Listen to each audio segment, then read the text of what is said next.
You know how financial crises always seem to catch us totally by surprise? They just happen.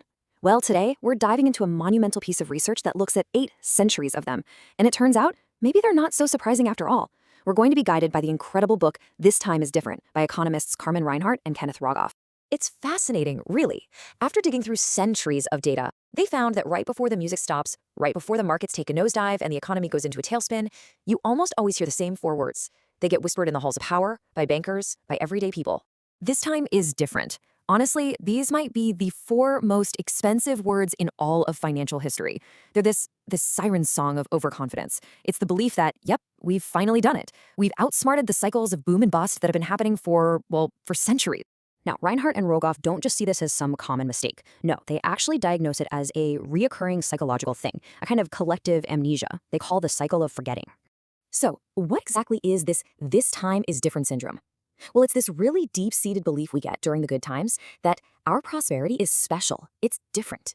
We convince ourselves it's built on something unshakable, revolutionary new tech, or brilliant government policies, or these super sophisticated financial tools. And because of that, all those old, boring rules about risk, they just don't apply anymore. Not to us.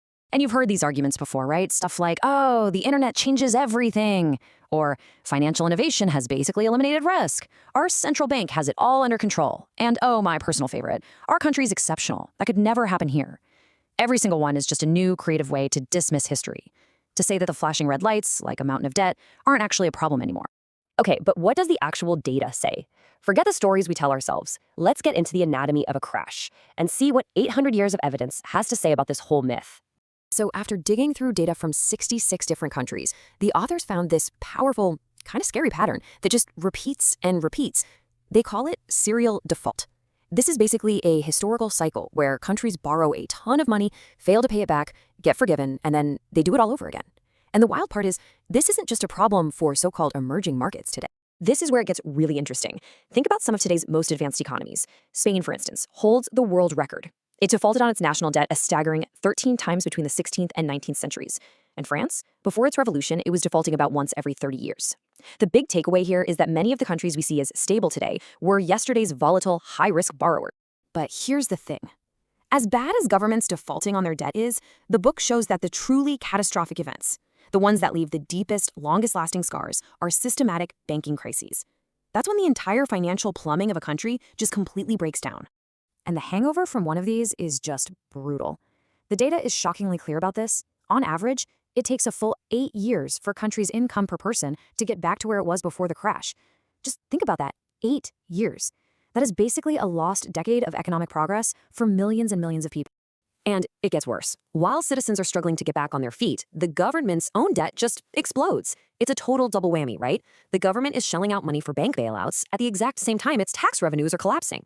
The result? A mind-boggling 86% increase in real public debt, on average, in just the 3 years after a crisis hit. This chart really drives that number home. I mean, look at it. You start here with a pre-crisis debt level we'll call 100. And just a few years later, boom, it has nearly doubled. This isn't just some abstract number. It's a massive weight that gets passed on to future generations, and it often leads to years of painful budget cuts and sluggish growth. So this all leads to the really crucial question, doesn't it? What does all this history tell us about the world we're living in right now? Are we hearing those same dangerous words all over again?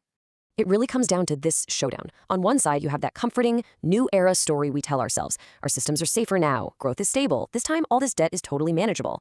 But then on the other side, you've got 800 years of cold, hard data practically screaming a different truth. That crises are universal, they're cyclical, that massive debt is the single best predictor of a coming storm, and that human behavior, our tendency to get overconfident and forget the past, is the one thing that never, ever changes. And when you look around today, the parallels are, well, they're hard to ignore. We've got government debt levels in major economies at highs you usually only see during a major war. We're just coming off a long era of easy money with super low interest rates that made borrowing feel almost free.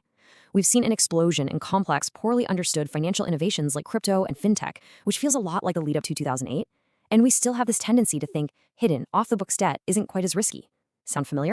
So what's the ultimate lesson in all of this? After sifting through the wreckage of 800 years of financial disasters across 66 countries, what's the one thing we really need to know? It's this, and it's so important. The details always change. The technology is different. The politicians are new. The financial products have fancy new names. But the fundamental patterns of human behavior, our attraction to easy debt, our terrible ability to misjudge risk, and our knack for collective amnesia, those things do not change. There's a quote from the authors that just hits the nail on the head. They say the ability to borrow vast sums of money is a siren song. It's this irresistible temptation for politicians who want to spend money without raising taxes and for bankers who make a fortune during the boom. That was true in the 1500s, and it's just as true today. And so that's where this leaves us. We have the data. We have 800 years of evidence that maps out the road to financial disaster with crystal clarity. The question isn't, what are the warning signs anymore? We know what they are. The only question left is, this time, will we finally decide to listen?